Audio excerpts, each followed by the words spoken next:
Before we get started, if you're new here, please subscribe to the channel. It really helps me keep sharing real, raw stories. And don't forget to share your thoughts in the comments. I want to know how you would have felt if this happened to you. It was 11:58 p.m. when my phone buzzed beside me. Heading home now. I'll be there in 20. The kind of message that's supposed to calm you. The kind that lets you shut your eyes and trust everything is normal. But I wasn't relaxed, and I wasn't anywhere near sleep. I was planted on the couch, laptop glowing in the dark, staring at a screen that was telling me a very different story. Not her texts. Her GPS. A small blue dot marked my wife's car. It wasn't moving. It hadn't moved in hours. 6 months earlier, we'd installed GPS trackers in both of our cars. It had been her idea, just in case, she said. Emergencies. Breakdowns. Safety. I agreed without hesitation. It sounded practical. Responsible. What I never imagined was that the same feature meant to keep us safe would end up exposing everything she'd been hiding. At 11:59 p.m., exactly 1 minute after her message, the blue dot finally started to slide across the map. Relief flickered for half a second, until I noticed the direction. She wasn't heading toward home. Not even close. For 3 hours, her car had been parked at the same spot. 3 long hours at an apartment complex I'd never heard of, in a part of the city I'd never been to. All evening, she'd been texting me excuses, running late at work, wrapping up a project, stuck in meetings. Midnight came, right on schedule, just like she promised. Then the dot stopped again. I leaned forward, eyes locked on the screen, waiting for movement. Nothing. She had parked, but not in our driveway. Not on our street. Not anywhere familiar. The address listed an apartment complex called Maplewood Terrace, located nearly 15 miles east of our house, completely opposite from her office. If she was on her way home, she had chosen the most illogical route imaginable. I watched the unmoving for 30 seconds. Then I stood up. I grabbed my keys, slipped on my shoes, and walked out the door. The GPS gave me exact directions. 12 minutes. That's all it would take. The drive was silent. My phone was mounted on the dashboard, the blue dot centered on the screen the entire way. It didn't budge. She was still there. Still parked. At 12:13 a.m., I turned into the complex. It was well kept, modern buildings, clean sidewalks, bright lights illuminating the parking lot. And there it was. Exactly where the GPS said it would be. Her car. Same license plate. Same parking sticker. Same familiar shape sitting in front of Building B. 15 miles from home. 25 minutes after she'd told me she was already driving back. I parked 3 spaces away, close enough to see clearly, far enough to stay unnoticed. My hands were steady as I pulled out my phone. I took a photo. Her car. The building number behind it. The timestamp reading 12:13 a.m. GPS coordinates visible. Then 4 more photos from different angles. I documented everything. Proof, locked in my phone. Then I sent her 1 image. No words. No questions. Just the photo. Delivered instantly. I watched through her windshield as the interior lit up. She'd seen it. I counted silently. 1, 2, 3, 4, 5, 6. The driver's door flew open. She jumped out, phone clutched in her hand, spinning around the lot in a panic. Her eyes scanned the darkness, searching for me, for my car, for answers. I watched her turn in a slow circle, phone pressed to her ear.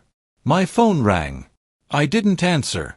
I stayed exactly where I was, 3 cars away, watching her unravel in real time. She called again. I declined it. Then I sent another message, a screenshot of the GPS tracker. Her location. The timestamp. The pin dropped squarely on Maplewood Terrace, showing she'd been parked there since midnight. She stared at her screen. I saw her shoulders sag. The fight drained out of her posture. She started walking toward the building. I turned my key. The engine started. She froze, then turned toward the sound. Our eyes met across the parking lot. Recognition hit her face like a wave. I shifted into reverse, backed out, and drove toward the exit. She ran after me, waving her arms, shouting something I couldn't hear. I didn't stop. I passed her, held eye contact for one final second, and left. My phone didn't stop ringing the entire drive home. I didn't answer a single call. When I pulled into our driveway at 12:31 a.m., I had 17 missed calls and 23 unread messages. I ignored them. I went inside, locked the door, and went straight to bed. She came home at 1:47 a.m., nearly 2 hours after that simple on my way text. I heard her key scrape against the lock. Heard her try the knob. I'd secured the deadbolt. She knocked softly at first. Then louder. "Please," she said through the door. "Let me explain." I lay in bed, lights off, saying nothing. She knocked for 20 minutes. Then I heard her on the phone, probably calling someone. Probably calling whoever lived in Building B at Maplewood Terrace. Explaining why she couldn't come back. Explaining why she was stranded on her own porch at 2 in the morning. I let her in the next day. She looked wrecked. Makeup smeared. Clothes wrinkled. Eyes red from crying, or from not sleeping. She stepped toward me, arms opening for a hug. I stepped back. "Who lives at Maplewood Terrace?" I asked, my voice calm. She broke down instantly. "It's not what you think."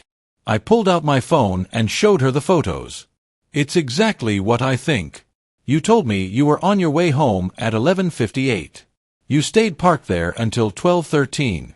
That's 15 minutes sitting in your car after lying to me." She claimed she'd stopped to talk to a friend. I asked which apartment. She couldn't answer. I asked how long she'd known this friend. She said it was the first time. I opened the GPS history. Her car had been at that same address 17 times in the past 2 months. Every Tuesday and Thursday. Same spot. Same 3-hour window. "That's not a one-time visit," I said. "That's a routine." There was nothing left to argue. The GPS didn't lie. The timestamps didn't lie. The photos didn't lie. She did. That blue dot on my screen told the truth she'd been hiding for weeks. At 11:58 p.m., my wife told me she was coming home. At midnight, her car parked 15 miles in the wrong direction. At 12:13 a.m., I took a picture. At 12:14 a.m., she realized tracking works both ways. I filed for divorce the following Monday. She tried to say I'd invaded her privacy. Claimed the GPS was controlling. My lawyer presented the facts. Mutual installation 6 months earlier. 17 documented visits. 3-hour windows matching her late nights at work. Time-stamped photos proving she lied. The judge asked her one question. "Did you agree to install the GPS tracker in your vehicle?" She had to say yes. The divorce was finalized in 73 days. She never told me who lived at Maplewood Terrace. It didn't matter. A man, a woman, a friend, a coworker, it all led to the same truth. She'd lied repeatedly, carefully, systematically. Her texts told one story. The GPS told another. I believed the GPS. I still have a tracker in my car today. Different car. Different life. Someday, someone else might be watching that dot. But I'll never forget the one that stopped moving. The blue that stayed still while her message said, "On my way." The dot that proved that sometimes the most important truth isn't what someone tells you, it's where they actually are when they say it. 2 minutes. One lie. And a GPS tracker that wouldn't let her rewrite reality. Some people get exposed by texts. Others by phone calls. My wife got caught by a blued on a screen she agreed to share, forgetting that transparency goes both ways. She told me she was coming home. The GPS showed me she wasn't. And in the end, the dot never lied.